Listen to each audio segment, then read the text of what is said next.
Everyone, welcome back to my channel. আজকে আমি আপনাদেরকে ব্লাউজের সাইডে চেন বসানো দেখাবো। এ টু জেড দেখবেন, তাহলে আপনারা যে কোনো ব্লাউজে বসাতে পারবেন আর ফিনিশিং কিন্তু এক্সট্রিম লেভেলের ভালো আসবে।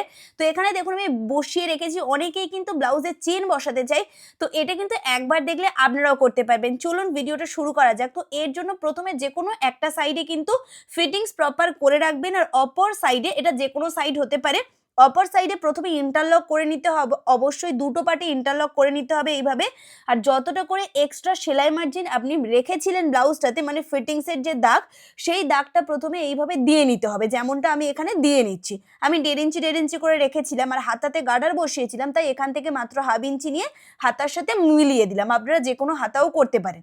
এবারে এখান থেকে 2 ইঞ্চির গ্যাপিং, যে কোনো সাইজের করুন, 2 থেকে 2.5 ইঞ্চির গ্যাপিং বরাবর একটা দাগ দেবেন, কারণ এই অবধিই আমরা মেন ফিটিংসটা করব।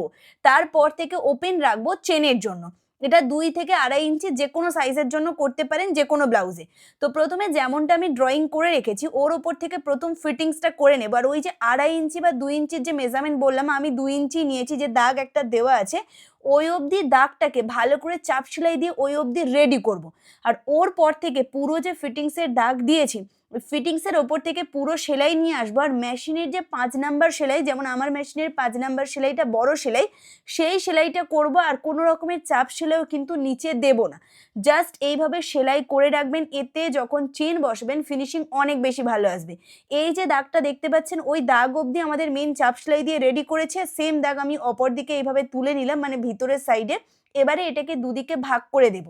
এইভাবে দেখুন যেমনটা আমি করছি, এরকম দুদিকে ভাগ করবেন। যে কোনো চেন নেবেন, যে কোনো চেন নিয়ে এখানে বসিয়ে দেবেন। চেনের মুখটা দেখুন আমাদের মানে ভিতরের দিকে আছে, একটার সাথে একটা এইভাবে রেখে মাথার সাইডটা ভিতরের দিকে একটু ঠেলে দেবেন। তাহলে কি হবে, এখান থেকে কিন্তু চেনটা বেরিয়ে থাকবে না। তো ভিতরের দিকে ঠেলে দিলাম, দিয়ে এবারে এর পাশ থেকে পুরো ধার ধরে এখান থেকে সেলাই চালিয়ে দেবো। আর যখন সেলাই করবেন, যে সেলাইটা আমরা প্রথম দিয়েছিলাম না ফিটিংসের জন্য, তার থেকে চেনটা 1-2 সুত সরিয়ে রাখবেন।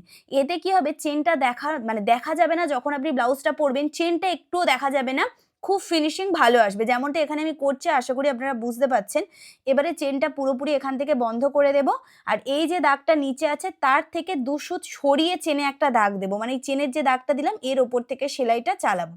তো এখান থেকে আমি বক্স করে ঘুরিয়ে নেব, নিয়ে চাপ সেলাই দিয়ে আবার অপর সাইডটাকেও সেলাই করব। আপনারা একবার এভাবে করে দেখুন, যে কোনো চেন ইউজ করতে পারেন, ইনভিজিবল চেন, নর্মাল চেন, কোনো ব্যাপার নয়। আপনারা এইভাবে করবেন, দারুণ ফিনিশিং আসবে। তো এখান থেকে দেখুন আমি ঘুরিয়ে নিয়ে এসে সেম 1 সুত করে, কিন্তু 1 সুত থেকে 2 সুত মেন কাপড় ছেড়ে তারপর থেকে চেনটাকে রাখবেন। তো এইভাবে নিচের দিকে নিয়ে আসবার, নিচের দিকের এই যে মাথার কাছে বেরিয়ে আছে, এটাকেও এর ভিতরে ভালো করে ঠেলে দেব, দিয়ে এখান থেকে সেলাই করব, যাতে চেনের একটু অংশ যেন বেরিয়ে না থাকে। চাপ সেলাই দিয়ে বের করে নেবার। ওপরে অত বড় চেন আছে, চেনটাকে এখান থেকে কেটে এখানে ডবল ফোল্ডে একটু সেলাই করে দেবেন, যাতে চেন অসুবিধা না হয়। ব্যাস, তৈরি হওয়ার পরে এইরকম দেখাচ্ছে। আর এক্সট্রা যে সুতোগুলো, যে সুতোটা আমরা বড় সেলাই করেছি, সেটাকে এখান থেকে কেটে বের করে দেবো। দিলেই দেখবেন কত ভালো ফিনিশিং হবে। আর যারা চাইছেন এটা আমি পরে দেখাই, এটা একটা ব্লাউজ, অবশ্যই কমেন্ট করবেন, আমি পরেও দেখিয়ে দেবো যে কেমন কি ফিনিশিং হয়েছে। আর আপনাদের জন্য কিন্তু গুড নিউজ আছে, নতুন অনলাইন ব্যাচ শুরু হচ্ছে, যেটা জানুয়ারি মাসের 5 তারিখ থেকে। সব রকমের ব্লাউজ থাকছে এখানে, 6 রকম টাইপের blouse, silicon pad, paper pasting, A to Z আছে। অপেক্ষা কিসে, তাড়াতাড়ি এই নাম্বারে ফোন করে নিজেদের নামটা লিখিয়ে দিন। পুরোটা অনলাইন ক্লাস, মাত্র ফিস আছে 1000 টাকা, 2 মাসের ক্লাস। আর সিট কিন্তু বেশি নেই, তো ঝটপট কিন্তু ফোন করে নাম লিখিয়ে দেবেন। অবশ্যই ফোন করে নাম লিখিয়ে দেবেন ডিটেলসে জানার জন্য। ব্লাউজটা কেমন হয়েছে অবশ্যই জানাবেন। যে কোনো চেন আপনারা বসাতে পারেন। ভিডিও ভালো লাগলে লাইক করবেন, চ্যানেলকে সাবস্ক্রাইব করবেন। টাটা।